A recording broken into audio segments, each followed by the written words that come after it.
Well, the whole Albanese Qantas thing just gets weirder and weirder and weirder. Now, I've been calling him Alba Freebie. Paul, of course, has been calling him Upgrade Albo. And he's clearly worried this stuff is sticking. That's because it is. He told his ministers at a meeting in Melbourne today that he was the victim of an unfair media campaign and that Labor was held to a higher standard than the coalition. What a classic. Look over there. Oh, why is the media so unfair on poor old Albo? I mean, come on.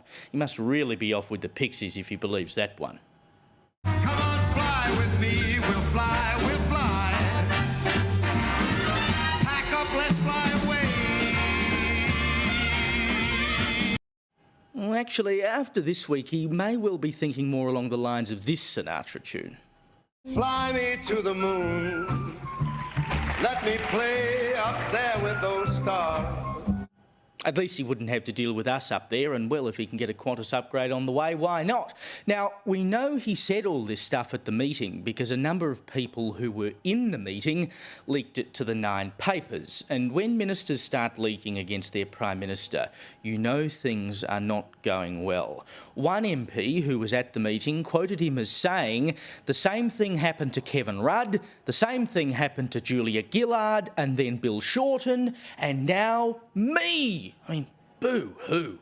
Another person who was there told the Nine papers that it was, quote, a massive sook-up. In The Australian, they wrote, one person at the meeting told The Australian the monologue was even worse than his widely panned press conference a day earlier, accusing the Prime Minister of rambling without having a clear objective of what his ministers should take away from the comments. Oh dear. Now, this morning, Ben Fordham on 2GB read out an exchange he had with Albanese where he denied talking to anyone at Qantas about getting upgrades. Crucially, as of this morning, he has denied ever talking to Alan Joyce about flight upgrades or personal travel. We asked the PM if he's discussed all of this with Alan Joyce. The PM replied, "No, I haven't spoken to Alan in a very long time." Now, we asked the Prime Minister to join us on air today, but he told us he's unavailable. Why? He's catching a plane. Fantastic, isn't it? So he's finally denied it, nearly a week later. Now, remember yesterday, he put out a very carefully worded statement saying he'd never called Alan Joyce about an upgrade, but he certainly didn't deny talking to anyone else. Now, if he never asked anyone for an upgrade, then why didn't he just say so from the outset? You know, I can understand if he can't remember every upgrade he's ever been given, because, yes, lots of politicians get them. But surely you'd remember whether you asked for one, because that's not the usual course of action. And yet, until now, he said no such thing, but he expects us to believe him now. And of course, Sharry revealed last night that the Qantas then Group Executive for Government and International Affairs, Andrew Parker, had personally handled Albanese's upgrades and that they were mates. He still hasn't answered that one. But today it was time for a distraction, so it was that Peter Dutton had asked Gina Rinehart to use her private jet. Now, he was asked on Tuesday whether he'd ever done that, and he said no, that was wrong, and he deserves to be criticised for that. He corrected the record today, though. And at that point, I think we had a charter estimate which was about $40,000 to fly from Rockhampton to Sydney and then back to Mackay.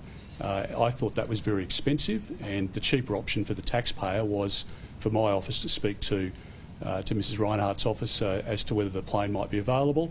That was at zero cost to the taxpayer, and that's, you know, I mean, I don't think you'd get as clear a statement as that from the Prime Minister, but that's what happened.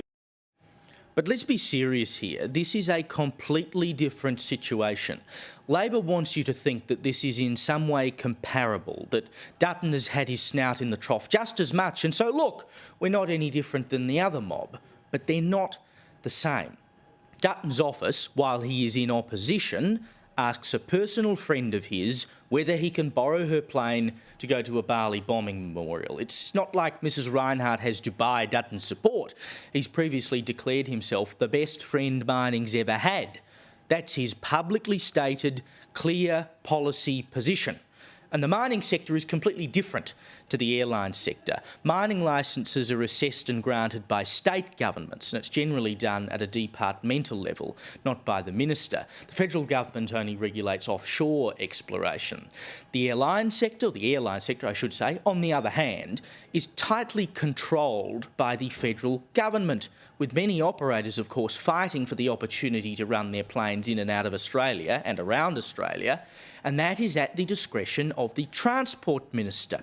Now, regardless of whether or not he actually solicited the upgrades, what we are talking about with Albanese is the Transport Minister taking gifts from the biggest stakeholder in his portfolio, over whose industry he has almost total control. He could choose how many Qantas flights were allowed and how many flights every other airline was allowed to have. That's what we're talking about here. It is in no way comparable to Peter Dutton. I mean, it's frankly a pathetic attempt to get people to look in the other direction. And of course, the decisions of the Transport Minister, the decisions he makes about what airlines can operate and how many flights they can run, that directly affects what you pay for flights because it controls how much competition there is in the market. It's one of the main reasons that Rex fell over on its mission to run between the capital cities, because Sydney to Melbourne is one of the busiest and one of the most profitable airline routes in the world, but they could only get 2 slots a day in the mid-morning and the late evening, which aren't prime flying time. I mean, how is another operator meant to break into the market if they're not allowed to fly when people want to fly? These are the decisions that the Transport Minister makes. That's why it's important whether or not the Transport Minister gets free gifts, upgrades from Qantas. And in the interest of declarations, because that's the word of the week it would seem, I was once given a free drink on a Rex flight, would you believe it? But again, this is the power of the Transport Minister, and that's why the Transport Minister taking gifts from the biggest and most powerful airline in the country stinks. They can try to point fingers at Dutton and others all they want, but it's not the same.